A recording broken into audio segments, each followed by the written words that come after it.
Endometriosis is basically a condition where your uterus cannot expel all of its lining at the end of the month.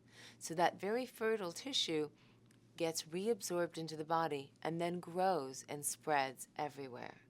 Endometriosis is something that affects 10% of all women, and it's one of the leading causes of infertility. I was 36 before I ever got treated for endometriosis. I started bleeding in the middle of my cycle at a photo shoot, and I called up my general doctor, and he said, I'm worried about your period. You're taking a lot of pain medication and you've always suffered a lot with it. And he sent me to a specialist who finally diagnosed me and changed my life. I had surgery very soon after I saw that doctor, and then I had another surgery and another surgery.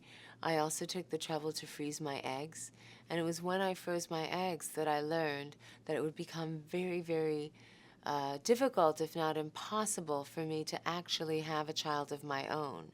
And certainly I was told that it would be impossible to have my own child naturally.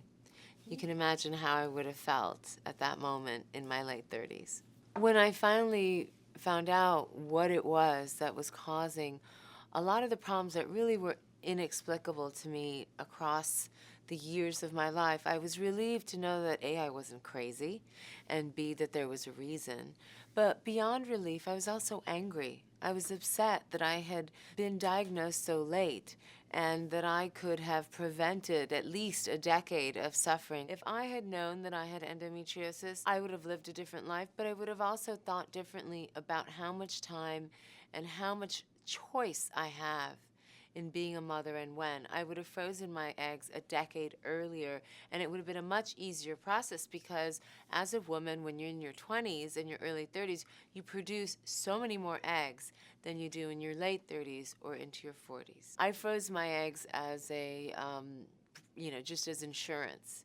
And, I totally, through a miracle, just got pregnant without planning on getting pregnant. So in my case, it was just a miraculous, happy surprise that I got pregnant. But I was lucky. I mean, I was definitely one of the very rare cases of endometriosis, of stage 4 endometriosis, that had that happen.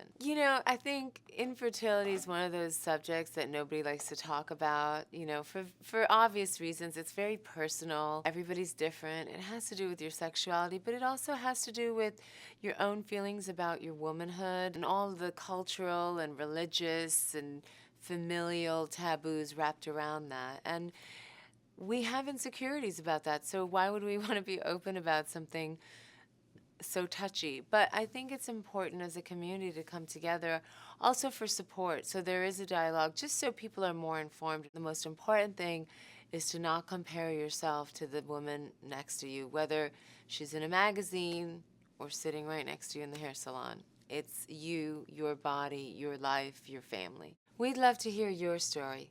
Attach a video response sharing your truth to my story.